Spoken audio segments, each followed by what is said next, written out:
अपनी पहली सिंगल इस 9 जनवरी को रिलीज़ करने जा रही हूँ अपने यूट्यूब चैनल पर, जिसका नाम है शाल्मली खोलकड़ी ऑफिशियल। और ये मेरे लिए एक बहुत बहुत बड़ा दिन रहेगा, क्योंकि मेरी ड्रीम थी कि मैं अपना इंडिपेंडेंट म्यूज़िक बनाऊँ और वो लोगों को सुनाऊँ, और वो अगर लोगों को पसंद आए तो बस मेरे लिए इससे बड़ी जीत कुछ नहीं होगी। So I think I am finally beginning that move towards that dream with this song which is called A. Now you ask me ये कैसा नाम है, A कैसा नाम है? तो A इस वजह से क्योंकि I think A makes a statement, like when you have to speak to someone and make a point, you say A, ऐसे मत कर, A ये मुझे पसंद नहीं है। And I think that is the essence of this song. Lyrically जो ये गाना जिस बारे में ये गाना बात करता है वो ये है कि don't dictate terms to me, don't tell me what I should and should not do. I want to lead my life on my terms. I think it's very important हर एक adult के लिए कि वो अपने सारे decisions खुद ले, चाहे उन्हें advice मिले अपने peers से, अपने parents या relatives या teachers से, पर एक जो decision होता है और वो decision reflect करता है अपनी expression, आप जिस चीज़ से प्यार करते हैं उसे रिफ्लेक्ट करता है आपका decision. And I think that freedom belongs to each and every person. And when I look around and I see some of my friends or the things that happen around me, I feel like that freedom is taken away from a lot of people unknowingly. क्योंकि हमें काफ़ी बार ऐसे लगता है कि society में चलते आ रहा है तो क्यों ना मैं भी यही करूँ, और शायद आपका दिल उसमें ना लगे और आपको वो चीज़ खुशी न दे, and you don't deserve that life.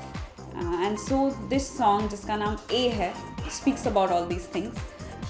It also speaks about gender equality. I feel like हम विमेन एम्पावरमेंट के बारे में काफ़ी बातें करते हैं कि women should have the right to do this and that, and somewhere I feel like we are forgetting that men also need to be given the opportunity to do things that are not very manly, or what society thinks is the right thing for a man to do. That the man has to win the bread at home, the man has to take a certain subject in college, or do a certain kind of job. And I think a man as well as a woman should be given the equal opportunity to express themselves. So that's about what the song is about. Musically अगर बात की जाए तो ये गाना एक trap गाना है। अभी ट्रैप एक ऐसा जॉनर है जो हमने ज़्यादा हिंदी म्यूज़िक में सुना नहीं है, पर एक ऐसे सब्जेक्ट को लेकर मैं गाना बना रही थी जिससे मुझे लगा कि ट्रैप ये जॉनर बिल्कुल ठीक तरीके से जस्टिस देगा इस गाने को। So that's what the song is, it mingles in that genre of music.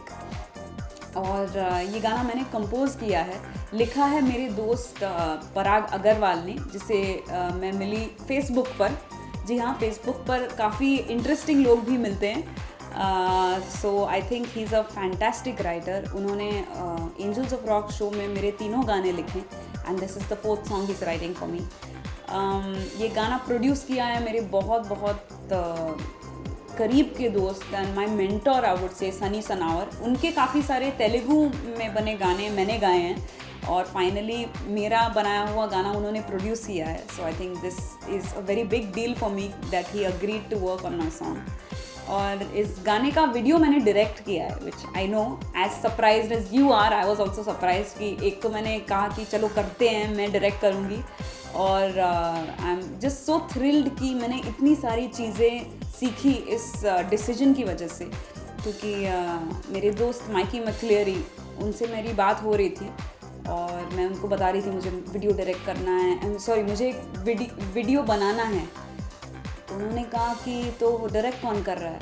So I was like मैं इनसे मिली उनसे मिली, पर आई डोंट नो होगा या नहीं। सो इज़ लाइक तुम क्यों नहीं कर रहे हो? एंड आई वाज लाइक मैं कर पाऊँगी। And he said that yeah you should be doing it, if you know what you want you should be doing it.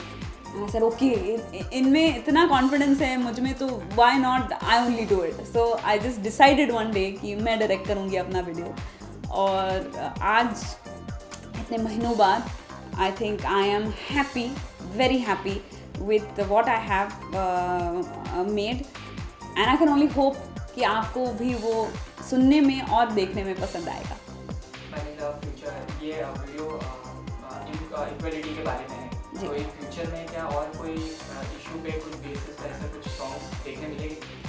I think मैं एक ऐसी लड़की हूँ, बहुत ओपिनियनेटेड हूँ, और काफ़ी सारी चीज़ें मुझे देखकर बहुत मेरा खून खौलता है, कभी कभी बहुत खुशी होती है कुछ चीज़ को देखकर। तो डेफिनेटली ये जैसा एक सोशल कॉज पर मैंने गाना बनाया है, वैसे not that I will make music with that intention, पर ज़रूर ऐसे कभी कभार होगा कि मुझे किसी चीज़ पर गाना लिखने का मन करे, and definitely social causes would be one of the things that I will make my music around. Future में बहुत सारे वो कोलैबोरेट करते हैं दूसरे के सिंगर्स के साथ, तो आप भी शायद करना चाहेंगे किसी के साथ? आई थिंक कोलैबोरेशन ये एक बड़ी मज़ेदार चीज़ होती है, बिकॉज उसमें एक दूसरे म्यूज़िशियन के दिमाग में क्या चल रहा है ये देखने मिलता है, और वो आपके साथ कैसे उसका मिलाप हो सकता है ये देखने मिलता है। And I think that is just a beautiful thing मेरे लिए इस स्टेज पर, क्योंकि मैंने सॉन्ग राइटिंग अभी शुरू किया है, and I don't know how good of a song writer और how good of a composer I am. It's scary for me to collaborate with someone, but in a way अगर collaboration की बात की जाए, ये गाना, ये एक मेरा कोलैबोरेशन सनी के साथ है। सनी जिन्होंने ये प्रोड्यूस किया है गाना, क्योंकि मैंने ये गाना कंपोज करके लॉजिक पर मैंने थोड़ी बहुत प्रोग्रामिंग करके उन्हें वो गाना दिया था, और उस गाने का जो आज आप सुनते हैं, जो वर्जन आप सुनते हैं, वो काफ़ी अलग है मेरे वर्जन से। सो आई थिंक इन अ वे ये एक सनी और मेरा कोलैबोरेशन ही है। जिंदगी में कोई ना कोई इंस्पिरेशन रहता है, आपकी जिंदगी में कौन सी इंस्पिरेशन थी तो डायरेक्शन में आप आए, कंपोजिंग की और ये आपने? म्यूज़िकली मेरी इंस्पिरेशन आई वुड से रोज़ बदलती रहती है, एंड आई थिंक रोज़ उठकर किसी न किसी चीज़ को देखकर इंस्पायर्ड होना ये बहुत ज़रूरी है, मेरे लिए बहुत ज़रूरी है। मैं रोज़ सुबह उठकर बियॉन्से का एक गाना और सुनिधि चौहान का एक गाना सुनती हूँ, तो मुझे लगता है अच्छा मेरी आज की प्रार्थना हो गई, अब दिन का शुरुआत कर सकते हैं। So I think I am heavily influenced and heavily inspired by both Beyonce and Sunidhi Chauhan. उनके सिंगिंग स्टाइल या उनके गानों के जो कॉम्पोजिशन होती है, it's just something that blows my mind every single time. और अगर डायरेक्शन का बात की जाए, I am again very heavily influenced by Beyonce's videos.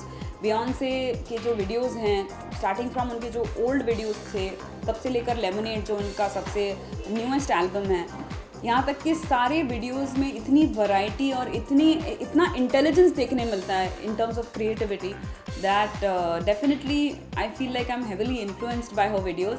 And शायद आपने ए देखने के बाद अगर आप बियॉन्से की वीडियोस देखेंगे तो काफ़ी I have really like taken inspiration from her videos a lot. Youngster की बात करें तो आजकल के जो फेमस सॉन्ग्स हैं वो सब आपके हैं। Thank you. है तो, और उसके ऊपर आपके ऊपर जो भी जैज अपने रॉक गाए हैं, मेलोडियस गाए हैं, तो इन फ्यूचर में आपको ऐसा कोई है जो आपको गाना है? आई डोंट नो अगर बॉलीवुड में ऐसे गाने बनेंगे या नहीं, पर डेफिनेटली इंडिपेंडेंट म्यूज़िक में मुझे R&B सोल जो जॉनर्स हैं, उन जॉनर्स में गाना बहुत मैं पसंद करूँगी। और मैं चाहती हूँ कि शायद एक डायरेक्टर, मेरी ये उम्मीद है कि एक डायरेक्टर कोई एक R&B गाना अपनी फिल्म में भी डाल दे और मुझे वो गाना मिल जाए, तो I will be the happiest person. East Indian, या। तो आपको हिंदी मूवी में डेब्यू अगर मिले तो चांस तो करना चाहेंगे, या आपकी दिली तमन्ना है कि मैं करूं ऐसा कोई फ्यूचर प्लानिंग? हाँ, मैंने तू माझा जीव नाम का एक ईस्ट इंडियन फिल्म में मैंने काम किया था, तब मैं 18 साल की थी, अब मैं 27 साल की हूँ। पर हैविंग सेड दैट, ज़रूर मुझे एक्टिंग का भी शौक़ है। संगीत से मेरा थोड़ा ज़्यादा प्यार है एक्टिंग से, पर किसी ने अगर फिल्म ऑफ़र की तो जैसे अब दिल है हिंदुस्तानी शो मैं कर रही हूँ, उसमें अगर करण जौहर बैठे हैं मेरे साथ और अगर उन्होंने कहा कि फ़िल्म करना चाहोगी, तो मैं तो नहीं कहूँगी उनसे।